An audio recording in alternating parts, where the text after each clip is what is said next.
ওই বদরের প্রান্তরে 313 জন সাহাবীকে দিয়ে 1000 লোকের সঙ্গে যুদ্ধ করে জেতা সম্ভব নয়। এটা আল্লাহ পাক রব্বুল আলামিন ভালো জানে, সম্ভব না। আমি আল্লাহ পাক ফেরেশতা নাজিল করে তোমাদেরকে জিতিয়ে দিয়েছি। এখনো ফিলিস্তিনদের মার খাচ্ছে, আমাদের মুসলমান ভাই বোনদের ওপর, শিশুদের ওপর অত্যাচার নির্বিচার চালাচ্ছে তারা। আমরা মুসলমানরা যদি এক হয়ে একবার হুঙ্কার দেই, ওরা রাস্তা খুঁজে পাবে না পালানোর। কিন্তু আমরা তো একতাই নেই, তো মার খাবে না? এতগুলো রাষ্ট্র আমরা মুসলমান, আমরা কি করছি? আমরা কি করছি? ইন্টারনেট, ইউটিউবে, ফেসবুকে ঘাটে দেখলাম, এক এক সময় এক একটা তথ্য পাই।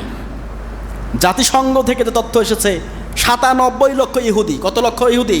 97 লক্ষ ইহুদি ইসরায়েলে বসবাস করে। মুসলমানদের সংখ্যা 200 কোটিরও বেশি, অনেক গুণে বেশি তামাম পৃথিবীতে মিলে। তামাম পৃথিবীতে 228টা রাষ্ট্র, তার ভিতরে 57টাই মুসলিম রাষ্ট্র, মুসলিম দেশ। অথচ ওরা মার খাচ্ছে আর আমরা বসে আছি। জাতিসংঘ কি করবে? ওরাই তো সব চালাচ্ছে। ইহুদিরা এত সংখ্যালঘু হওয়ার পরেও তামাম পৃথিবীতে ওদের পণ্য তারা বিস্তার লাভ করেছে। এই যে সাবান, তেল, কোকো, আরসি, কোকাকোলা, 7 আপ যা খান, অধিকাংশই ওদের। ইউনিলিভারের যে প্রোডাক্টগুলো আছে, কেমিক্যাল যেগুলো আছে মা বোনরা ব্যবহার করে, সেগুলো অধিকাংশ ওদের প্রোডাক্ট। বাংলাদেশে বানাইতে পারে না। ইহুদিরা আমাদের চরম শত্রু, চরম শত্রু। আল্লাহ রসুল ইন্তেকালের পূর্বেও বলেছেন, তোমরা ইহুদিদের বিরুদ্ধে যুদ্ধ করো, কখনোই ওদেরকে বন্ধুরূপে গ্রহণ করিও না।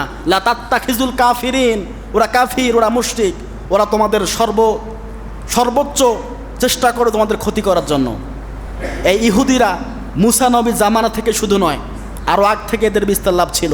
এরা ধীরে ধীরে আমাদের জায়গায় থেকে, মুসলমানের রাষ্ট্রে থেকে এখন বংশ বিস্তার করে মুসলমানদেরকেই ফিলিস্তিন থেকে বের করে দিতে চায়। এর কারণ হচ্ছে আমরা আজকে একতাবদ্ধ নই। সব কথার বড় কথা হচ্ছে একটাই, আমরা মুসলমান ভাই ভাই, আমাদেরকে একতাবদ্ধ হতে হবে। বাংলাদেশে কোনো দল থাকবে না, কোনো দল নেই। মুসলমান দল একটা। দল কয়টা? একটা।